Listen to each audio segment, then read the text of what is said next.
It's a new month. It's a new theme. If you were here last Sunday, you will remember that at that point, Spirit had not yet revealed what the theme would be for March, because I usually give you a heads up the week before of where we're going to go the next week. And last week it was surprise, because I don't know yet where we're going to go in March. So you're sitting here wondering now, so does she know now? Or are we just going to stand up here and, chat for a bit? No, I want to say that thankfully, on Tuesday, the download or upload, however you want to say it, came, but it didn't come from in here. It actually came from this guy right here. Thank you, Lonnie, for being my muse, for being my inspiration, for being everything to me, but particularly for this month, because he said, hey, how about you do this? And and we ran with that. So thank you, Lonnie, for helping, for being the voice of God. He was the voice of God in my ear. Yes, so thank you, Lonnie. So to give you a hint of to where this month is going to go, I want to quote yet another line, or actually I want to see if you know, another line from our church's mission statement. Remember I said our missions is a bunch of statements that supports our purpose and our vision. One of our lines in our mission statement is, and I'm going to see if someone can finish this. We find the sweet spot between the head and the heart. Good enough. Keep going. We find that sweet spot. Oh, dang. All right, almost. She's almost there. Yeah. What do? We find the sweet spot between the head and the heart of? Look at them. They're like, I have no idea. Guess I better tell them. Between the head and the heart of our science of mind teachings. There it is. We find the sweet spot between the head and the heart of our science of mind teachings. Last month, the month of February, we got to the heart of matters. And so we focused on the heart side of that line in our mission statement. And Lonnie's idea for this month is that we give equal time to the head, or more specifically, to the mind, to our mind and what's going on up in there, and to mind, which is the universal mind and our individual mind. So that's where we're going to go this month. We're going to give equal time to the head in the head and the heart teachings, finding that sweet spot between the head and the heart of our science of mind teachings. So to set the tone for today, I want to quote Holmes, not Ernest, not Sherlock, Oliver Wendell Holmes, Jr., yes, who said, a mind that is stretched can never go back to its old dimensions. A mind that is stretched can never go back to its old dimensions. And I want you to be thinking about right now, if you ever had your mind stretched spiritually, that you've gotten a spiritual concept that blew your mind, like, and you were never able to go back and look at life the same way. I know for me, there have been many of those, many. But the first one was in 1988, which was when I walked into this building, which was First Church of Religious Science, my first religious science church. I walked into this building, and it was probably the very first Sunday. If it wasn't the first Sunday, it was early on. I heard from the pulpit, Reverend Alexandra Starr said to me something I had never heard in my life, and it was a blow my mind moment. And what she said was that God, these aren't her words exactly, they're now mine, but this was her message, that God is not a man with a gold G on his chest, sitting on the clouds in the sky, looking down on me, judging me, and finding me very at fault, and finding me very unworthy, that is not God. That was the God I grew up with. I'd never heard that there was some other interpretation of God. But what she then said is that God is in fact the energy of life itself, the creative force behind all things, the infinite, complete, unconditional love that created everything, including me. That was a mind-blowing moment for me. So I suspect that you have those mind-blowing moments as well. And I would love to hear from, I'm going to say 3. Okay, I got one already. From 3 people, briefly, what was your mind? So Diana, if you would run, Diana's going to run our mic. It is Catherine Cohen right up here. Catherine, stand up. So Catherine Cohen, tell us briefly, Catherine, what your mind-blowing spiritual concept was that you have never been able to come back from in the same way. As most of you know, I was raised Catholic. Yep. So I was raised in original sin.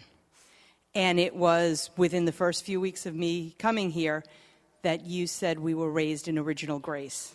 I went home and I said to Barry, you're coming with me next week. And we've been coming ever since.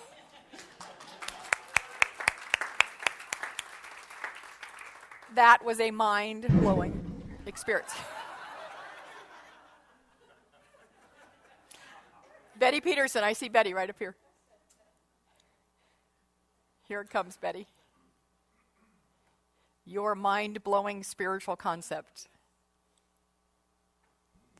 I ran here from my Presbyterian church because I heard there was things going on here, and this was Reverend Bashara, Dr. Bashara, and he said, in his big voice, he said, if the Father and I are one, why do I think I'm the dumb one? Oh.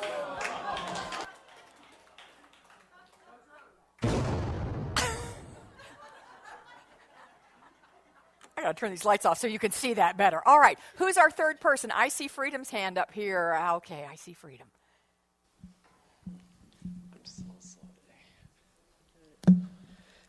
I grew up, my grandmother had a Methodist church, so I grew up in the church. And then when she passed, my mother went to a Baptist church. And then when I was unruly in high school, I went to a Catholic school.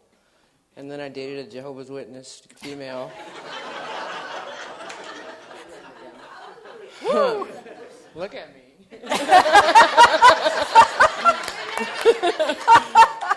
But the day, something clicked with me the day Michele said, in the mind of God, I'm not a drop in the ocean, but the ocean in one drop. And that resonated quite well. Yeah.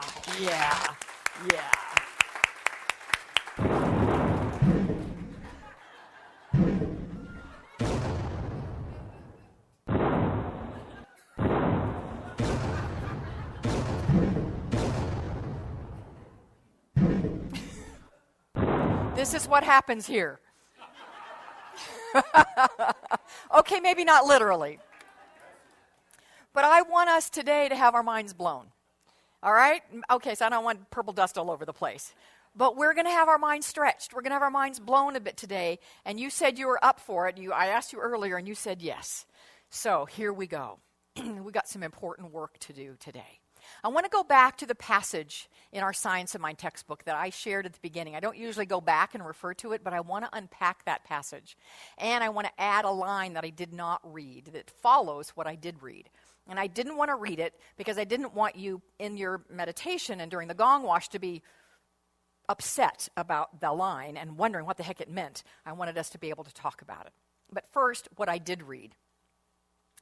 Again, as God's thought makes worlds and peoples them with living things, so our thoughts make our world and peoples it with our experiences. Now, I want to stop for a second and say the importance of recognizing that our thoughts make our world.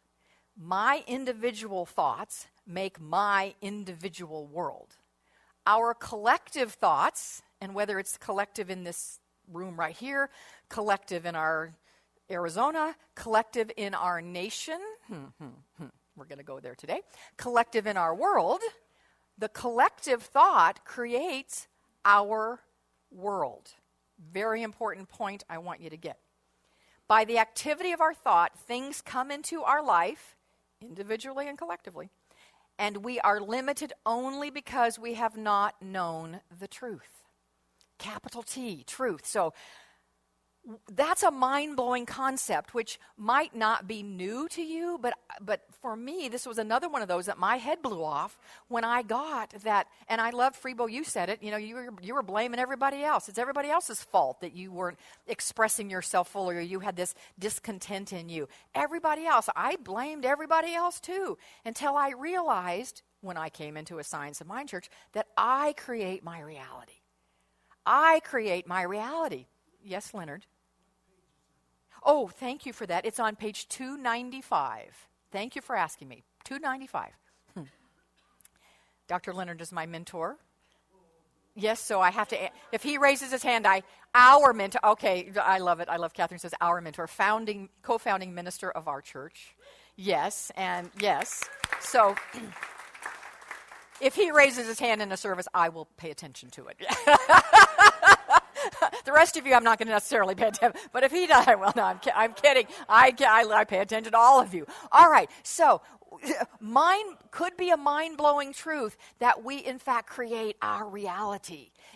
That is the truth, the spiritual truth. We absolutely do. So it says that we are limited only because we have not known that truth, that we do create our reality, that we are God in expression, that we are the ocean in a drop of water. Or I even love to take that a step further. The way Rumi said it is that we are, let me see if I can get it because it's just coming to right now. We are not a drop of water in the mighty ocean. We are the mighty ocean in a drop of water. Oh, that's just so gorgeous. To recognize that if God and I are one, why do I think I'm the dumb one? I love that, Betty. That is so good. That's the truth that we have not known. And since we have not known that, we have limited ourselves.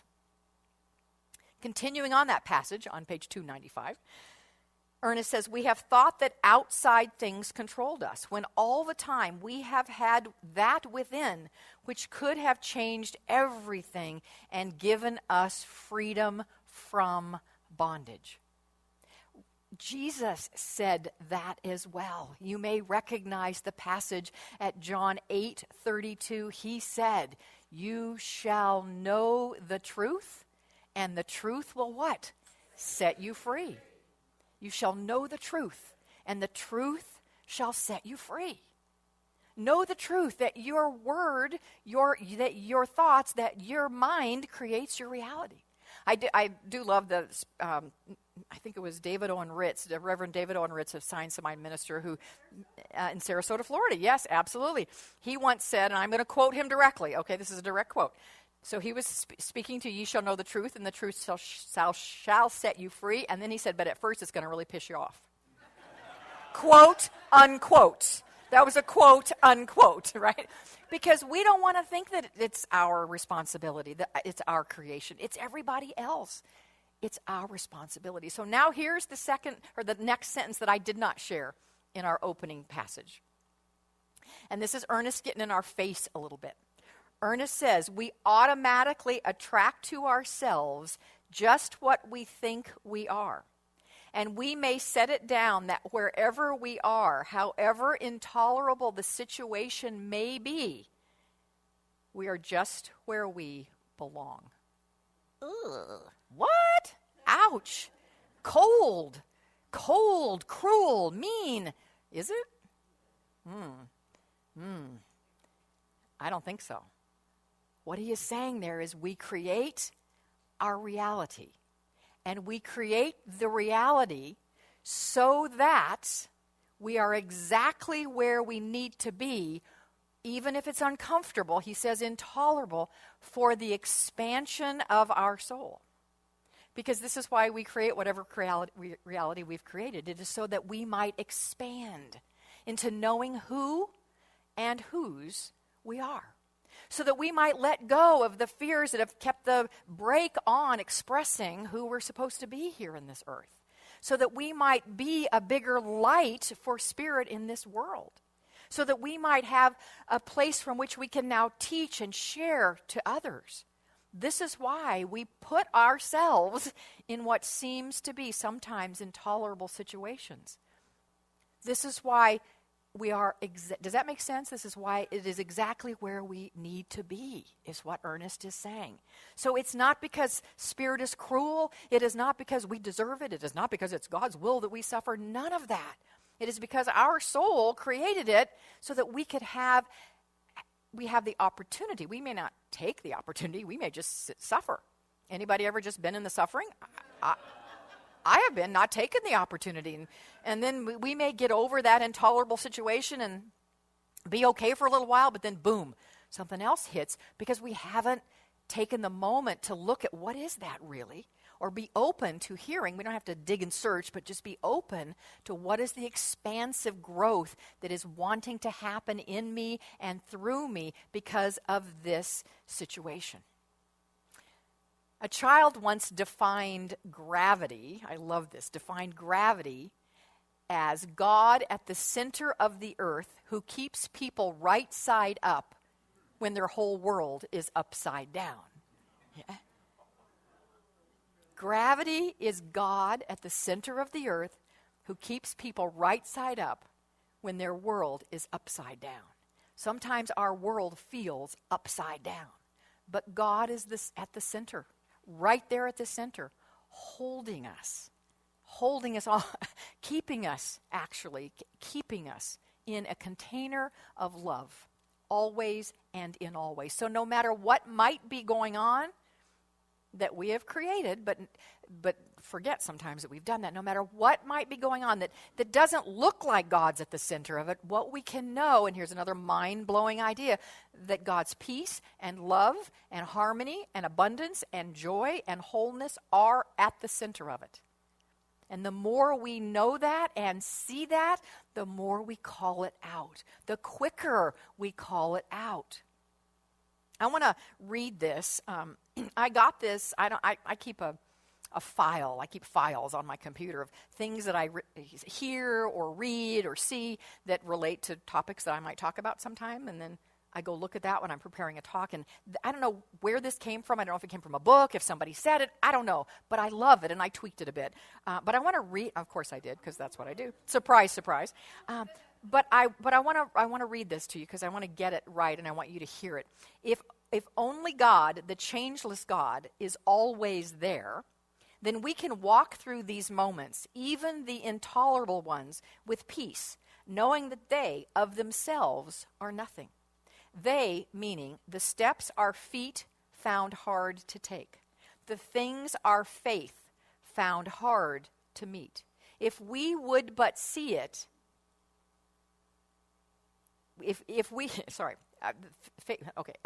they, meaning the steps our feet found hard to take, the things our faith found hard to meet, they, if we would but see it, are but a facade that we have invited in so that something greater can be experienced and expressed in and through our lives.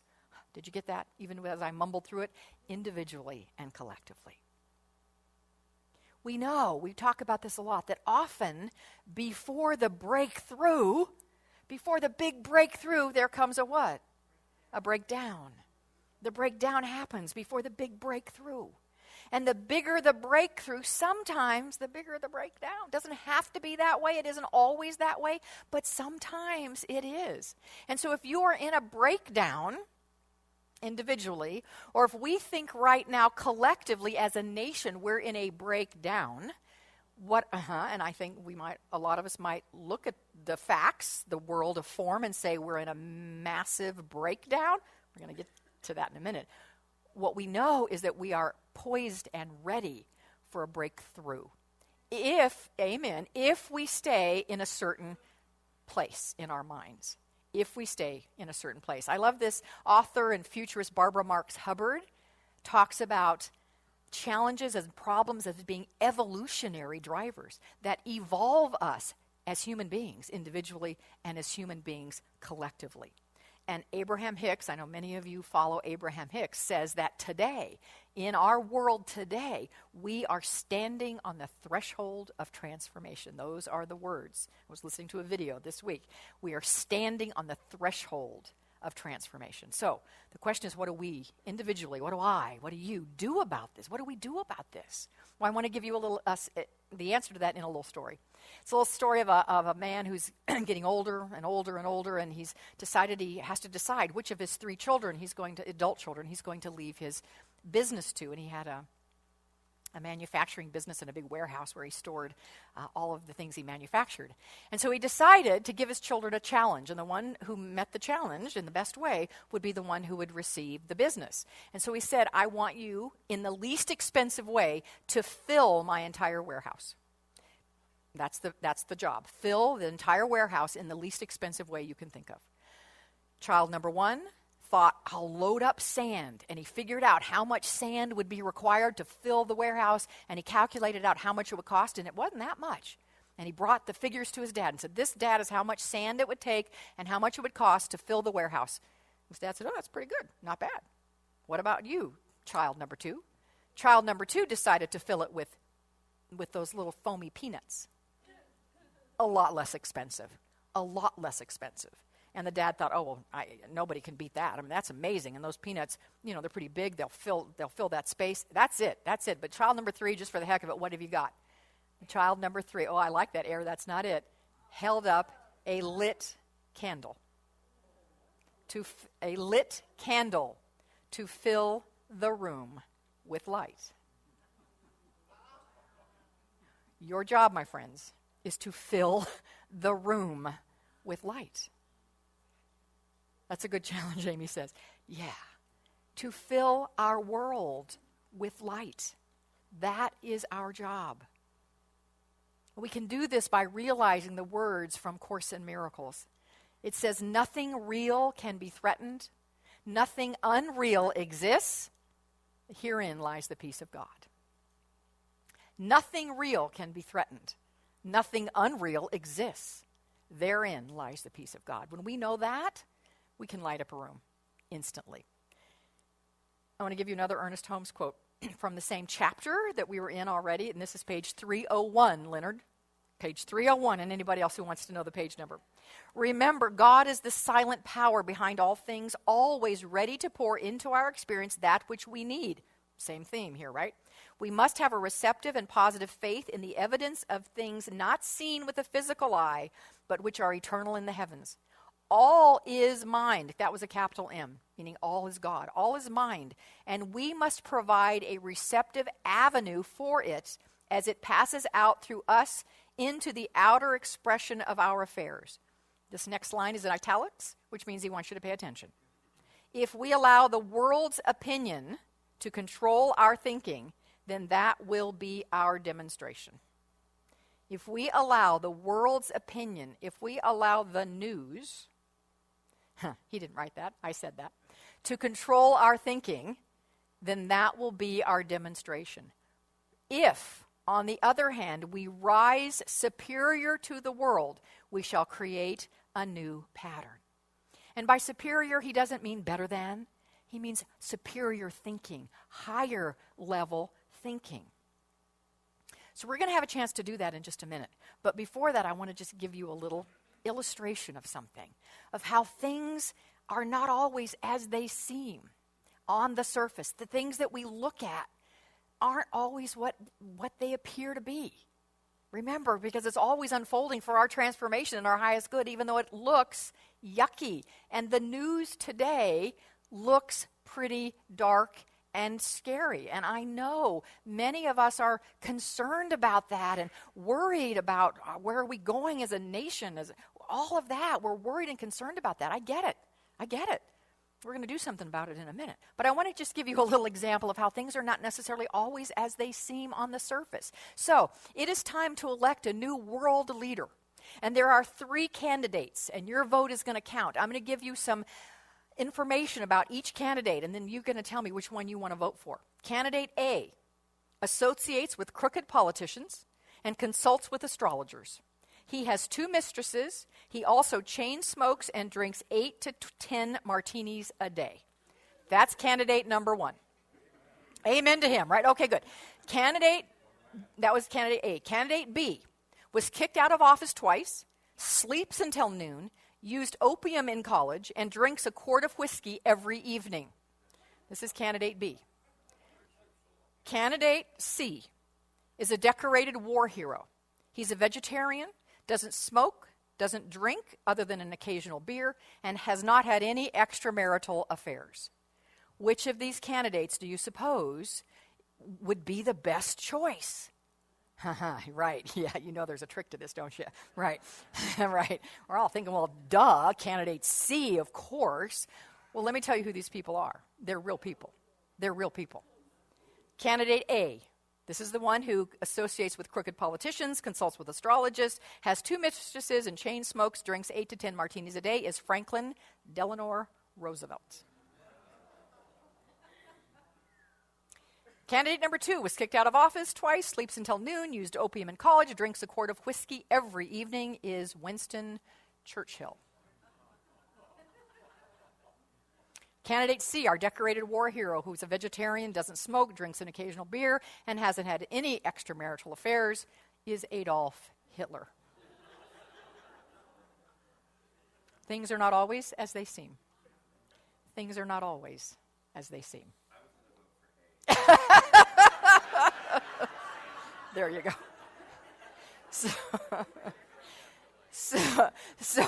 Good for you. So our nation, our world is at a breakdown moment, ready for a breakthrough. And we can create that breakthrough. We, this group of people in this room, can support a breakthrough if we rise superior to the world's opinion. So we're going to do that right now, and I asked you to stretch, and here it comes. This is what we're going to do for 3 minutes. It's only going to take, we're going to spend 3 minutes. But what I want you to do, so take a breath in this, is you're going to get with 3 or 4 people, just kind of cluster around, and you're going to talk for 3 minutes, and you are going to find the good. You are going to find the higher ideas. You're going to find what's working in our current political climate. Yes. Oh, yes. In our current political climate. You are, I told you I wanted your heads to explode today. I want you to find as many things in 3 minutes that are working. Now, if one of you in the group starts to go meh, meh, meh, about what isn't, somebody in the group is going to lovingly say, no, we're taking the higher road. We're taking the higher idea, all right? So 3 minutes, come up with as many things in your group, just like getting 3 or 4 or 5, just cluster, and I'm going to time it. Are you ready? So you said you'd do this, so let's go. 3 minutes. Go.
Could you guys give me some comeback music, something loud, so they hear it?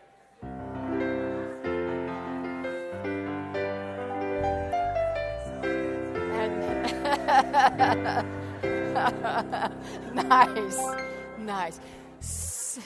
Good job, everybody. Do you feel the vibration and the energy in this room that you just created? Give yourselves a hand for that. And let us we needed more time. All right.